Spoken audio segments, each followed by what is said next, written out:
परमणी डोभाल, हिमालय दर्पण उत्तराखंड। और आज मैं आपको मिलवा रहा हूँ उत्तराखंड कांग्रेस के 2022 के जो प्रस्तावित चुनाव हैं विधानसभा के, उसके कांग्रेस के चुनाव घोषणा पत्र के सदस्य हरिद्वार के जाने माने नेता हैं, नगर पालिका के पूर्व अध्यक्ष हैं, वरिष्ठ कांग्रेसी नेता हैं सतपाल ब्रह्मचारी जी से। उनसे हम बातचीत करेंगे कि जो चुनाव घोषणा पत्र बनना है उसमें हरिद्वार का कितना हिस्सा रहेगा और क्या उनका विजन है, इस पर बात करेंगे। और ये भी हम जानेंगे, उनसे बातचीत करेंगे कि कैसे वो देखते हैं जो नया रूप में कांग्रेस आई है, हरीश रावत जी को मुख्यमंत्री के चेहरे के रूप में सीधे अगर कहें तो उनको उतारा गया है, नया प्रदेश अध्यक्ष आया है।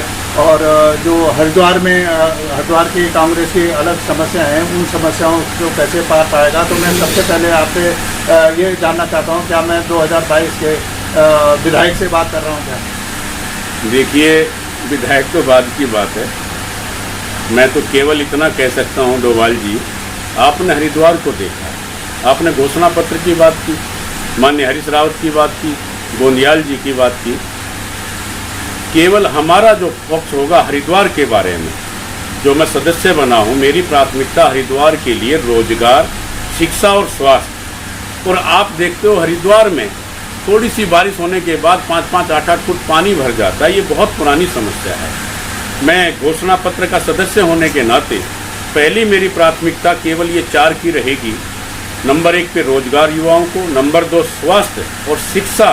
और ये जो हमारी हरिद्वार की जो समस्या लगभग हर बारिश में आप देख रहे हैं, शहर का बुरा हाल हो जाता है, इसके बारे में मैं केवल माननीय मुख्यमंत्री जी को और ये जो घोषणा पत्र का जो मैं सदस्य बना हूँ उसमें इसको नोट कराने की कोशिश नहीं, पूरा जोर लगाऊंगा।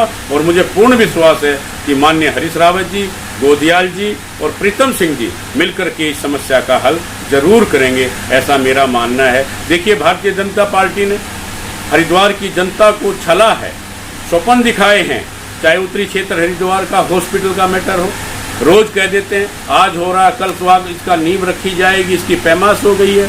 चाहे वो मेडिकल कॉलेज जगजीतपुर का हो, जो नगर निगम ने जगह दी थी, उसमें भी आज तक एक ईंट नहीं लगाई गई। रोज माननीय यहाँ के विधायक जी, पूर्व मंत्री जी रोज बड़े बड़े होल्ड वो कर देते हैं कि हम आज कल कर रहे हैं, परसों कर रहे हैं, ये कर रहे हैं। मैं आपके माध्यम से हरिद्वार की जनता को कहना चाहता हूँ, कांग्रेस की सरकार बनाए। कांग्रेस की सरकार आने के बाद पहला काम हरिद्वार की मेडिकल के लिए जमीन दी है उस पर काम होगा।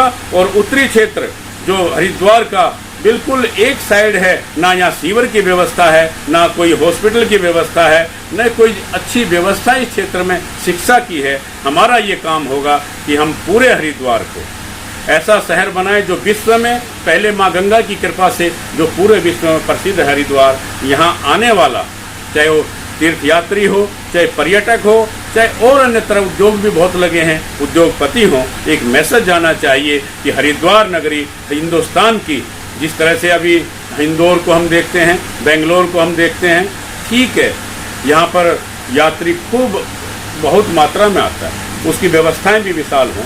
अभी आपने कुंभ को देखा होगा, कैसी बंदरबाट हुई है, आप खुद देख सकते हैं मान्यवर, जाके देखिए आप। जो सड़क बनाई वो सड़क धंस गई है, जो पानी की लाइन बनाई पानी लाइन बह, जो बिजली, जिस बिजली की आप अंडरग्राउंड की बात करते हैं, जगह जगह पर वो खराब है और 10-10 घंटे उसको ठीक करने में लगते हैं। ऐसी दुर्दशा इस सरकार ने हरिद्वार की है, शायद आप किसी पूरे और की शहर में नहीं देख सकते हैं। और मेरा तो खुला चैलेंज है माननीय विधायक जी से कि आपने 20 साल में क्या किया।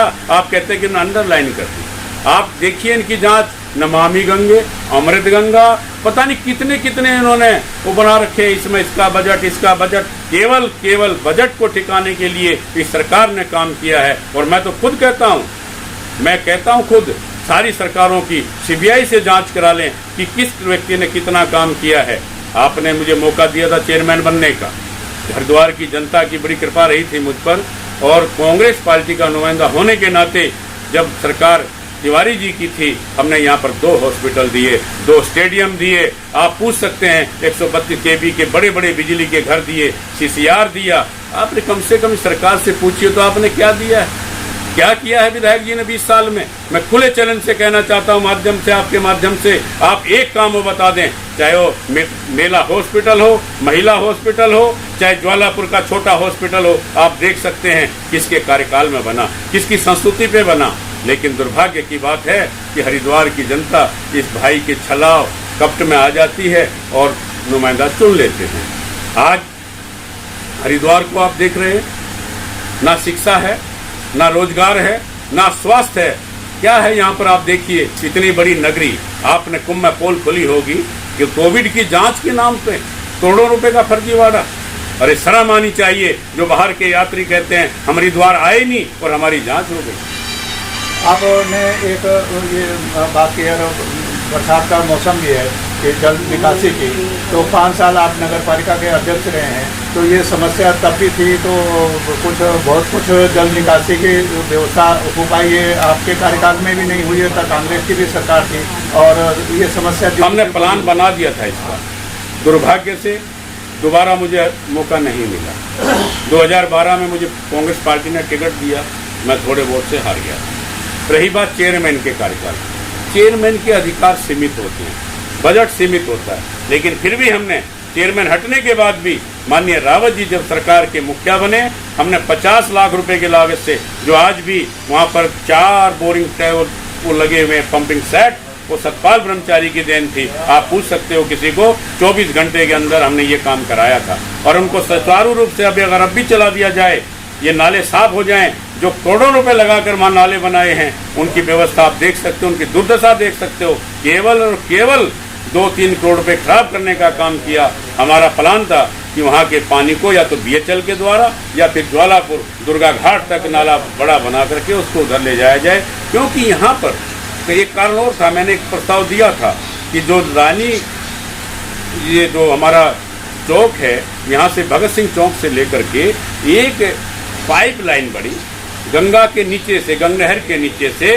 जो ये बाबा रामदेव की तरफ जो नहर जाती है कनखल के बीचों बीच गौतम फार्म के आगे से, इसमें डाल दिया जाए। इसकी पे भी काम हुआ, लेकिन मुझे मौका नहीं मिला और जो योजना थी वो आज तक अधूरी पड़ी है। अगर मैंने आज भी आपके माध्यम से कहा है, अगर मौका मिला तो मेरा पहला काम यही होगा कि रानीपुर मोड़, मध्य हरिद्वार, पूरे हरिद्वार में जहाँ बाढ़ का काम है, उनका काम करने का काम, एक बूंद पानी ना दिखाई दे, ऐसी योजना यहाँ पर बनवाई जाएगी। ये आपने अच्छी कही, जो हम बैठे हैं ये सबसे बाहुल्य क्षेत्र है और हरिद्वार यहाँ से शुरू होता है और नमामि गंगे के और उसकी सारी बात हो रही है, लेकिन वो जहाँ से हरिद्वार में गंगा शुरू होती है, हरिद्वार शुरू होता है, उसी क्षेत्र वो सीवर से वंचित है और वो सारे जो गंदगी है, जैसे नालों से, नाली से जैसे ओवरफ्लो भी होता है, तो वो जा तो गंगा में रहा है। तो ये जो समस्या लोगों की है, इस पर तो कैसे आप ध्यान देंगे कि ये सीवर से वंचित क्षेत्र को, इसको सीवर से जोड़ा जाए, क्योंकि उसके लिए यहाँ ट्रंक सीवर लाइन की ज़रूरत होगी और तब वो क्षेत्र उससे जुड़ेगा। तो ये भी एक बड़ी समस्या है और गंगा से जुड़ा हुआ समस्या है ये। मान्यवर, आपने बहुत बढ़िया सवाल किया। हमने संतों से मिलकर के माननीय प्रधानमंत्री जी को कई चिट्ठियाँ लिखी हैं।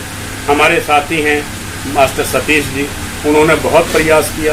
रोज प्रधानमंत्री को, महामंडलेश्वर हरिचेतनानंद जी हैं, पीछे जो निवास करते हैं, उन लोगों ने बहुत प्रयास किया। प्रधानमंत्री को बार बार पत्र लिखने पर वहाँ से आया कि आपके यहाँ सीवर लाइन डाली जाएगी, लेकिन दुर्भाग्यवश आज तक, पहले लोग कह रहे थे कुंभ में डल जाएगी, नमामि गंगे से डल जाएगी, अमृत गंगा योजना से डल जाएगी, लेकिन वो योजनाएं कहाँ चलती हैं उनका हमें आज तक पता नहीं लगा। वास्तव में उत्तरी क्षेत्र हरिद्वार का संत बाहुल्य क्षेत्र है, बड़ी बड़ी संस्थाएं यहाँ पर हैं। हरिद्वार की सबसे बड़ी संस्था शांति कुंज यहाँ पर स्थापित है और अनेक आश्रम हैं। आप देख सकते हैं, दूधाधारी के बाद सीवर लाइन की व्यवस्था नहीं है। हमारे कहने के बावजूद भी, करने के बावजूद भी, और ये नेशनल हाईवे बन रहा था तब भी हमने रिक्वेस्ट करी, लेकिन हम लोग अब आंदोलन के रूप में इस पर काम करेंगे और जब तक सीवर लाइन की व्यवस्था उत्तरी क्षेत्र में नहीं होगी, शांत नहीं बैठेंगे। हमने अभी तय किया था, हमारे युवा कांग्रेस के महानगर अध्यक्ष आकाश भाटी जी ने आंदोलन करना था, लेकिन दुर्भाग्यवश हमारे कांग्रेस के वरिष्ठ नेता, हरिद्वार के स्तंभ कह सकता हूँ, अमरीश कुमार जी की देहावसान हो गया था, उसकी वजह से हमने इस प्रोग्राम को कैंसिल कर दिया था। और अब पुनः अब इसको शुरुआत करेंगे, और जब तक सीवर लाइन पूरे भोपतवाला क्षेत्र में नहीं डलेगी तब तक शांत नहीं बैठेंगे। और केवल ये स्वप्न दिखाते हैं, काम नहीं करते हैं। हरिद्वार की जनता को पता लग चुका है। 20 साल हरिद्वार बेमिसाल कहते हैं, बेमिसाल है ही वास्तव में। ना सीवर लाइन है, ना पानी की कोई व्यवस्था निकासी की, ना पीने का पानी है, और बिजली की व्यवस्था सब आपके सामने। अब इसमें ये देखें कि जो प्रदेश में नारायण तिवारी जी के अलावा तो कांग्रेस और भाजपा के बराबर सरकार रही है, और 11 मुख्यमंत्री हम इसी साल में देख चुके हैं। 5 साल में 3 मुख्यमंत्री भी देख चुके हैं। तो कांग्रेस की भी वही स्थिति है और भाजपा की भी वही स्थिति है। तो ये स्थिति से प्रदेश को कैसे उबारा जाएगा? इतना जो बोझ पड़ता है, जो लोग बदल दिए जाते हैं, उनकी सुविधाएं और ये सारी चीज़ें तो मिलती रहती हैं, वो भी एक गरीब प्रदेश में ये खड़ा है। और इसके बावजूद कि केरल के बाद सबसे ज़्यादा शिक्षित राज्य है उत्तराखंड, और उसके बावजूद हम एक लीडर 5 साल के लिए नहीं बना पा रहे हैं। इसको कैसे दूर करेंगे? देखिए, भारतीय जनता पार्टी ने तो उत्तराखंड मुख्यमंत्रियों की पाठशाला बनाई। ये दुर्भाग्य देश का, हर महीने में अगर कहीं मुख्यमंत्री बदला जाता है तो ये उत्तराखंड है। कांग्रेस के टाइम में 3 मुख्यमंत्री, नारायण तिवारी जी पहले ऐसे व्यक्ति जो 5 साल पूरे किए और खूब विकास किया। उसके बाद बहुगुणा जी आए। बहुगुणा जी 2.5 साल रहे, लगभग 2.5 साल के आसपास रहे। उसके बाद माननीय हरीश रावत। आप बिल्कुल शांत दिमाग से आप खुद तय कर सकते हैं किन लोगों ने काम किया।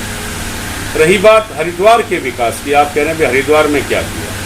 हरिद्वार में 20 साल से एक ही नुमाइंदा है, 2 बार मंत्री रहे, 4 बार के विधायक।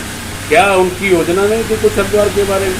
या हरिद्वार की जनता को वैसे ही सुपन दिखा रहे हैं कि अब करेंगे, अब करेंगे, अब करेंगे? अब ये हरिद्वार की बात आप कर रहे हैं, तो हरिद्वार में क्योंकि हम ये जो आपकी कांग्रेस है वो किस स्थिति में है, वो तो जिनको आप जिक्र कर रहे हैं मदन कौशिक अगर मैं समझूँ, उनसे मुकाबला करने के लिए कांग्रेस कहाँ खड़ी है? ये देखिए, कांग्रेस कमज़ोर नहीं है। मैं तो अपनी गलती मानता हूँ, मेरे से कुछ गलती या हुई होंगी निश्चित तौर पर। तो नहीं तो मदन जी 2012 का जो चुनाव था वो चुनाव ऐतिहासिक होता, तो थोड़ी मेरी भूल रही होगी, कहीं ना कहीं मैं दूसरे पे क्यों दोष दूँ।